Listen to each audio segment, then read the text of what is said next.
എല്ലാവർക്കും നമസ്കാരം. ജോമോൺസ് അക്കാഡമിയിൽ നിന്നും ജോമോനാണ്. DHA, HAAD, emerge, Prometric, Pearson VUE, NHRA അതുപോലെ തന്നെ SHA പോലുള്ള എക്സാമുകൾക്ക് ചോദിക്കുന്ന ഫാർമക്കോളജിനെ ബേസ് ചെയ്ത് ചോദിക്കുന്ന ചെറിയൊരു ടോപ്പിക്കാണ് നമ്മൾ ഈ വീഡിയോയിൽ ഡിസ്കസ് ചെയ്യാൻ വേണ്ടി പോകുന്നത്. സക്സീൻഡ എന്ന് പറയുന്ന മെഡിക്കേഷൻ, SAXENDA. സക്സീൻഡ എന്ന് പറയുന്ന മെഡിക്കേഷൻ ആൻറ്റി ഒബേസിറ്റി മെഡിക്കേഷനാണ്.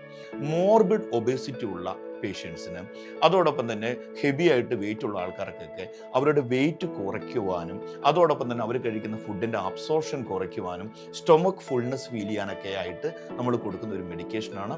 അത് ആൻറ്റി ഒബേസിറ്റി മെഡിക്കേഷനാണ്. അഡൽട്ടിനാണ് മെയിനായിട്ട് പ്രിസ്ക്രൈബ് ചെയ്യാറുള്ളത്. അതോടൊപ്പം തന്നെ 12 വയസ്സും അതിന് മുകളിലേക്കുള്ള അഡോലസൻസിനും, അതായത് മോർബിഡ് ഒബേസിറ്റി ഉണ്ട് എന്നുണ്ടെങ്കിൽ ഈ മെഡിക്കേഷൻ പ്രിസ്ക്രൈബ് ചെയ്യാറുണ്ട്. അതുപോലെ തന്നെ മെതിമസോൾ എന്ന് പറയുന്ന മെഡിക്കേഷൻ ഏത് അസുഖത്തിൻ്റെ ട്രീറ്റ്മെൻറ്റിന് വേണ്ടിയിട്ടാണ് നമ്മൾ കൊടുക്കുന്നത് എന്നറിയാമെന്നുണ്ടെങ്കിൽ ഈ വീഡിയോയുടെ താഴെ ഒന്ന് കമൻറ്റ് ചെയ്തോളൂ. ഇതുപോലുള്ള കൂടുതൽ ഇൻഫോർമേറ്റീവ് വീഡിയോസ് കാണുന്നതിന് ജോമോൺസ് അക്കാഡമിയുടെ യൂട്യൂബ് ചാനൽ സബ്സ്ക്രൈബ് ചെയ്യുക. അതുപോലെ തന്നെ DHA, HAAD, emerge, Prometric, Pearson VUE, NHRA, SHA പോലെയുള്ള എക്സാമുകൾക്ക് പ്രിപ്പയർ ചെയ്യാൻ ആഗ്രഹിക്കുന്നു എന്നുണ്ടെങ്കിൽ ജോമോൺസ് അക്കാഡമിയുമായി ബന്ധപ്പെടും.